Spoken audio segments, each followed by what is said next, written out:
सुते न साथे भतार रतिया हमर बढ़े परे सर हो। सुते न साथे भतार रतिया हमर बढ़े परे सर हो। दौरी में और कुछ होत नहीं के धरावे थोड़े सर हो। दौरी में और कुछ होत नहीं के उधरावे थोड़े सर हो। नमस्कार दोस्तों, जैसा कि आपने मुखड़ा सुना, बहुत सुंदर चैता था, एकदम न्यू ट्रैक है। जिस भाई को गाना हो ट्रैक बनवाएं और इसको गाएं, आप निश्चित ही स्टार होंगे, मुझे पूर्ण विश्वास है। और इसका कोई चार्ज नहीं है, एकदम फ्री में इसे गाएंगे। और ऐसे ही सुंदर सुंदर मैटर पाने के लिए एक बार फिर रिक्वेस्ट करता हूं आप सबसे, हमारे चैनल को सब्सक्राइब जरूर करिए। और लीजिए गाने का आप अंतरा सुनिए। होला जियान रोज कुल पकवान कहियो आवत नहीं खे घरे हो। टूटेला पोर पोर देह भोर हरियाने बड़ा मन हमार करे हो।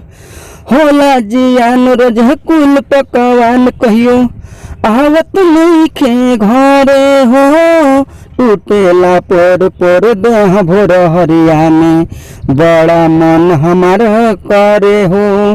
कितनो हम तकिया सटाइला छतिया देह खोजे हजे कर हो। दौरी में और कुछ होत नहीं खे उधरावे थोड़े सर हो। दौरी में और कुछ होत नहीं के उधरावे थोड़े सर हो। इत में चटर चटर करे ला दहिया खोज बलमुआ का साथ हो। वकील श्री राम सिंह बागी हमारा पर मुगल दिन रात हो। चैत में चटर चटर करे ला दहिया खोज बलमुआ का साथ हो। वकील श्री राम सिंह बागी हमारा पर मुगल दिन रात हो। पतो ना चले शिवराज पिया को साथे रहे लके कर हो। दौरी में और कुछ होत नहीं खे उधरावे थोड़े सर हो। दौरी में और कुछ होत नहीं के उधरावे थोड़े सर हो। तो दोस्तों, आपने गाने का दोनों अंतरा सुना, बहुत अच्छा था। और मुझे पूर्ण